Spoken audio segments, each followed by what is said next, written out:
Hello, in today's video I'll demonstrate a little bit about our new feature where we can do advanced data analysis, something that's actually been in the software for quite a while but was hardly ever used, and we've now improved its access and usability, and yeah, I'd like to demonstrate how that works for you.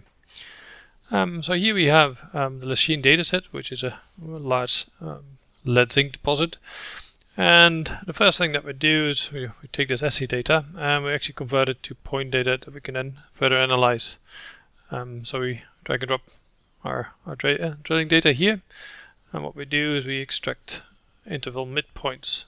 So then we have SA points. Right, so we run this workflow to be fairly quick. So now we can go back to 3D.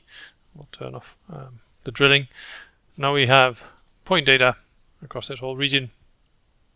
This point data has a lot of different elements associated with it. So we have nickel, arsenic, of course, lead, and zinc.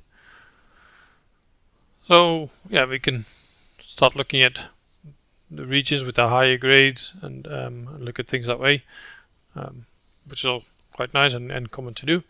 But what I'd like to demonstrate now is the ease of displaying data and multiple elements.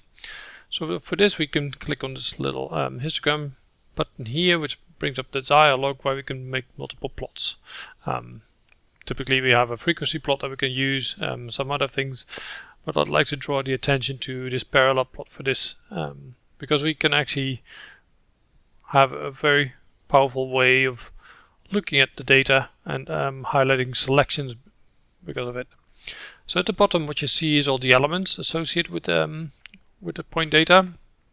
So on the right hand side you see the zinc, you see the lead, and then the other elements are here. So as a first step we can, for example, look at the high grade zinc. So we can actually make the selection. You can see that it shows how it's distributed, these high grade zinc values, how they are distributed across the other elements. But what we'd like to do is to also see those points in our 3D view. And for this we can use the other shortcut button here, which is called selections. This brings up a selection dialog. And by default it's a bit hidden, but it's actually showing here. So we can actually change this to a different color, so it shows our highlights it a little bit better compared to the green that we have.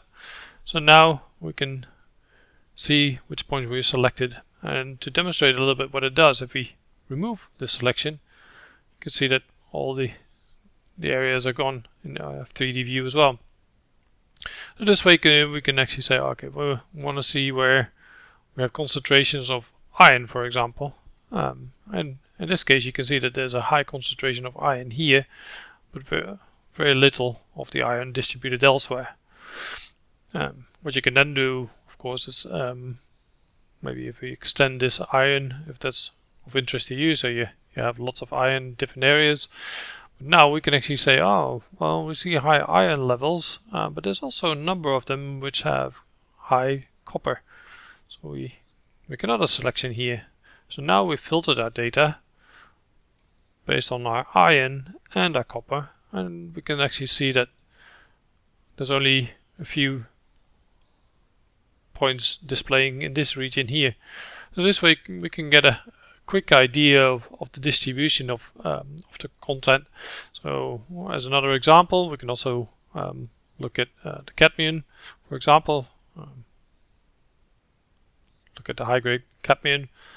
So again, we can quickly see that there's some concentration of cadmium here, cadmium there, but little to no cadmium in this region.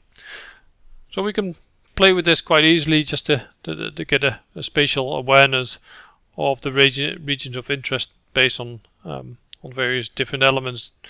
So this works across all elements. So if you have more than just a few that we've demonstrated and you would like to get an idea of its distribution, you can just mix and match and click on the axes, make a quick selection that way, and look where they are distributed in 3D space. Alright, hope you found it useful. Till next time.